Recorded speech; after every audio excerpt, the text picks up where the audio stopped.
За бид магадлалын онолох хичээлийн хүрээнд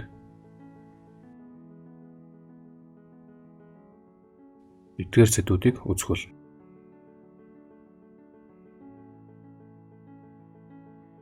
Өнөөдрийн сэдв үзэгдэл. Эхлээд энэ хоёр өгүүлбэрийг авч үзье. Зоос орхиход туршилт хийхэд сүл дээр буух магадлалыг ол. Дараагийнх нь зоос орхих туршилт хийхэд сүл дээр буух үзэгдлийн магадлалыг ол. Энэ хоёр өгүүлбэр хоорондоо ижлүү ялгаатай юу? За ихэнх сурагчид энэ дээр эргэлзсэн байдалтай байдаг. Мэдээж өгүүлбэр 100% бол нэг үг илүү байгаа учраас ялгаатай гэж тооцогдох байх. Гэхдээ магадлалын хувьд бол энэ хоёр яг адилхан утгатай юм. Ихэнх тохиолдолд үзэгдэл гэдэг үгийг ашиглахгүйгээр яваад байдаг. Гэвч яг үнэндээ бид зөвхөн үзэгдлийнх нь магадлалыг л олдог. Өөрөөр хэлбэл үзэгдэл гэдэг бол магадлалын онолын хамгийн чухал ойлголт юм. ертөнцийн явагдаж байгаа аливаа үзэгдлийг ямар нэгэн туршилтын үр дүн гэж үзэж болно. Нөгөө талаас ямар нэгэн туршилтын үр дүнг үзэгдэл гэж үзэж болно. Аливаа туршилтыг байгаль эсвэл хүн өөрөө хийж гүйцэтгэдэг. Жишээлх юм бол бороо орох, шоо орхих гэх мэтлэн туршилтуудыг явуулж болно. Үзэгдлийг гарцаагүй, санамсаргүй, боломжгүй гэж 3 ангилна. За энэ 3 өгүүлбэрийн хувьд бол шоог орхиход 7-оос их тоотойнуудаар бух үзэгдэл. Мэдээж шоонд 7-оос их тоотойнууд байхгүй учраас энэ бол боломжгүй үзэгдэл юм.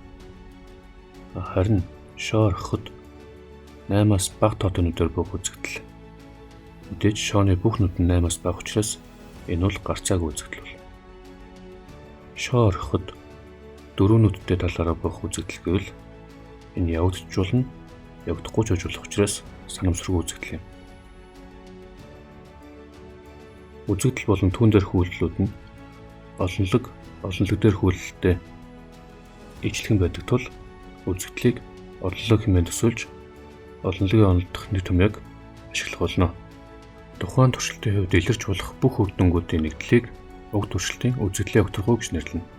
Тэгэхээр үзэгдлийн огторгуйн дэд олонлог бүр нь үзэгдэл болно гэсэн үг. Цор ганц элементтэй үзэгдлийг эгэл үзэгдэл гэж нэрлэдэг.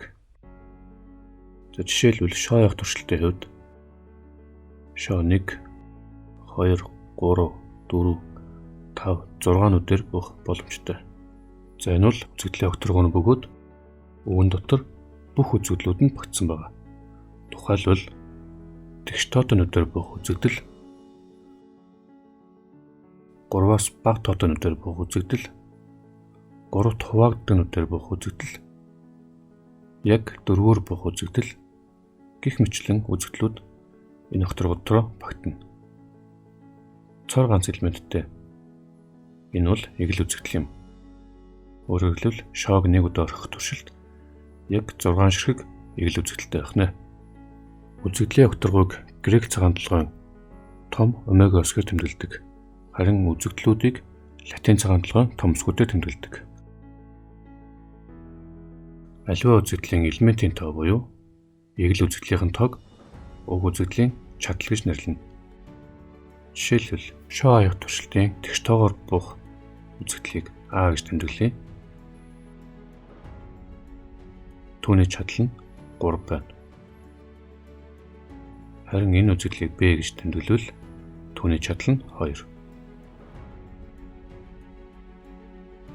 Энэ үзэгдлийнх хүн 2 байна.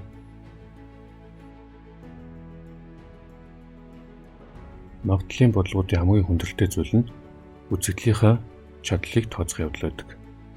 Үзэгдлийн чадлыг тооцдог болохын тулд бид олонлог түүн дээр хүлээлтүүд болон командор гэсэн хичээлүүдийг сайн судлах хэрэгтэй.